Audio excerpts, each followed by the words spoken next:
welcome back to the Lookout. Today is the 21st of July. Been on the road last 4 days, so thanks for bearing with the small graphics on my phone. Was missing my computer. Got back here and the whole thing had crashed, so life as a techie. Anyway, back up and running, and I just wanted to give you guys kind of a quick look at the fire on the Salmon River, the Butler Fire. Butler's been kind of the most active thing going on in Northern California. The Green Fire's really wound down. They got their firing operations done. And we'll do a wrap-up on that fire when we get a minute, but for now we've been focused on Butler. So I jump over to Butler. I want to thank the sponsors real quick. QTAC Fire here in Chico, Water Axe Pumps, and Firebox. We're working on a video, full-length video, or a little special video on Firebox. Excited to show you that, so stay tuned. That's coming up this week. All right, so jumping in here to Forks of Salmon. We've got kind of the main attraction here. The area where the fire's really been most active is around Forks proper. And so kind of got a lot going on this map here, but we've been talking about this fire from the get-go about how it's going to be basically contained by recent fires. So the white outline here is the Butler Fire. Areas that are yellow are areas that are cooling down, and areas that are red are the kind of most active fire. And so you can see that almost all of the fire here has really got zero activity where it started, and then we've got where the fire jumped across the river here a couple days ago. So we're going to kind of take a look at from upriver looking down into the Forks of Salmon. Over the last couple of days, there was kind of this lobster claw of fire that was surrounding Forks. And so as of last night in the IR, the fire was backing aggressively still down towards Forks of Salmon, but it's been taking its time. So you've got the white line shows 24 hours of fire spread. So you can see that over the past 24 hours here, the fire, there was a lot of heat up on the slope to the north of Forks of Salmon, above the Salmon River Road. But it really, it only moved like a quarter mile in that 24-hour period. So here's Forks down here.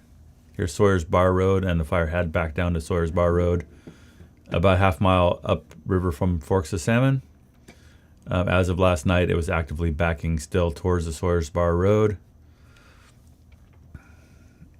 If we look kind of across the other side here, in McNeil Creek, the fire hadn't really spread. Where you see white lines on the edge of the fire, that means this fire hadn't spread in this part of McNeil Creek. It had spread slowly down here between McNeil Creek and the main stem of the Salmon below Forks. This is all new, and this is all cooling down. So no intense fire here showing on kind of the south bank of the river around Forks of Salmon. McNeil Creek had quite a bit of action. The fire crossed McNeil Creek and had run up here yesterday. So we're looking kind of, looking basically south here and a little east. So the fire had run up the hill, and here's Know Nothing Creek and Hoteling Ridge. And the fire ran up out of McNeil Creek and basically hit the ridge and spotted a bit into the 2020 August complex fire. So, Red Salmon complex. And they lit a firing operation off of the dozer line here that was put in 2020 on the Red Salmon. And that fire is backing down back to the west. And that's going to give them fairly beneficial fire effects. So the good news here is that the firing operation basically is held. There's some spot fires where the fire ran out of McNeil Creek. And on this morning's briefing, they said there's still a little bit of heat showing there, but not a lot. But basically the fire is kind of fingered into this snag patch in the 2020 Red Salmon complex. So they don't want it to get down here established in Know Nothing Creek, but it's a 5-year-old burn. It's basically light fuels on the ground. A lot of this got cleaned up 5 years ago. So they're doing their due diligence and trying to get in here, but it's sketchy. snag patch, and the fire's not doing a lot, where it's kind of come over the ridge into Know Nothing Creek. So as we said before, we kind of expect this fire would burn its way out into 2020 red salmon. There's not a lot for it to really harm out here in the 2020 burn.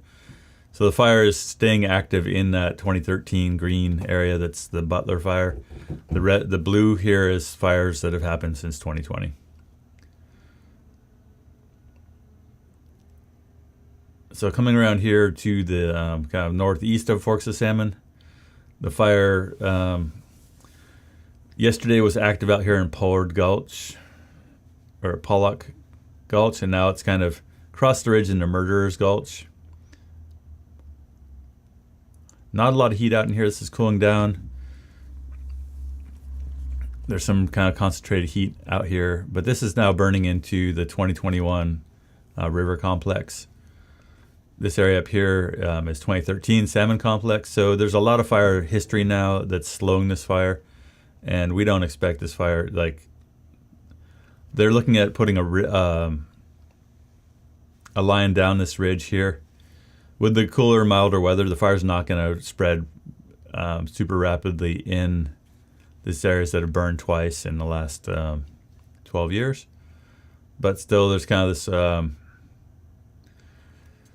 they're putting resources in here to try to build a line to keep the fire from spreading into here. Who knows if that's really the right thing?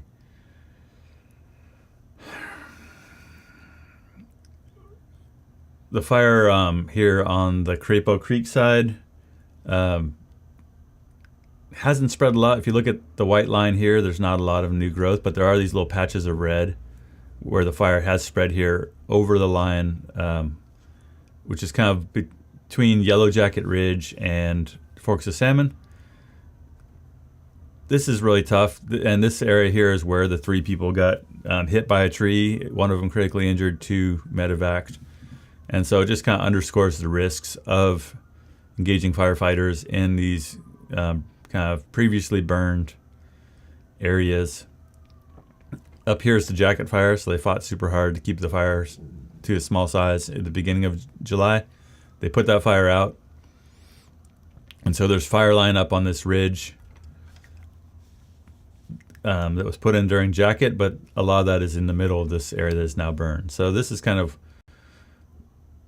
one of the areas that they're fighting hard to try to contain, but they're trying to use direct attack here on the edge of the fire. Let's see if I can make the burned area a little easier to see.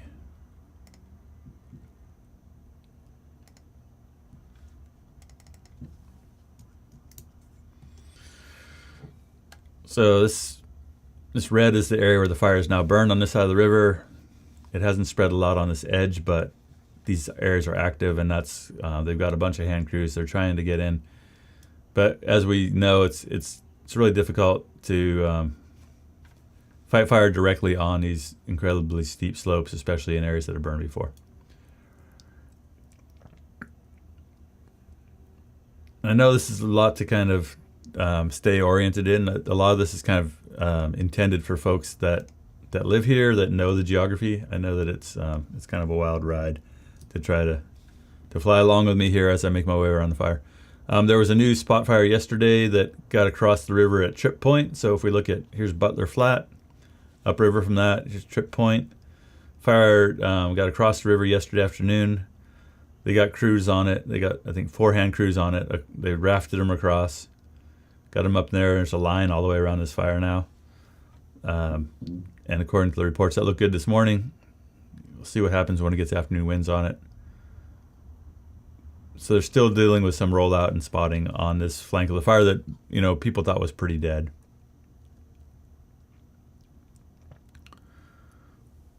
That's about all we got right now on this fire. We'll probably do an afternoon report, but thing that's happening basically with this fire is, see if we can get.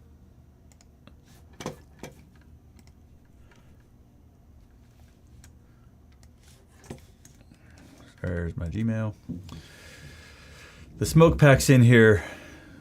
You can see it in here, kind of packed in tight. It comes off in the afternoon, and then the fire kind of wakes up and does its thing. And But this is a typical pattern for the Klamath. So, all the activity kind of happens for the most part between 2 p.m. and midnight, when you've got up canyon winds and the smoke scours out. So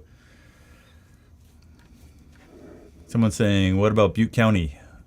I'm not aware of anything going on in Butte County, but I've been out of town. So if anyone knows something happened in Butte County, let me know. But I don't see anything happening on my intel sources. So I got to jump off and get on a phone call. We got something cool to share with you guys that I'll have some more info on that, and this call today is about it. That's all for now. Thanks for joining us. Thanks to our sponsors.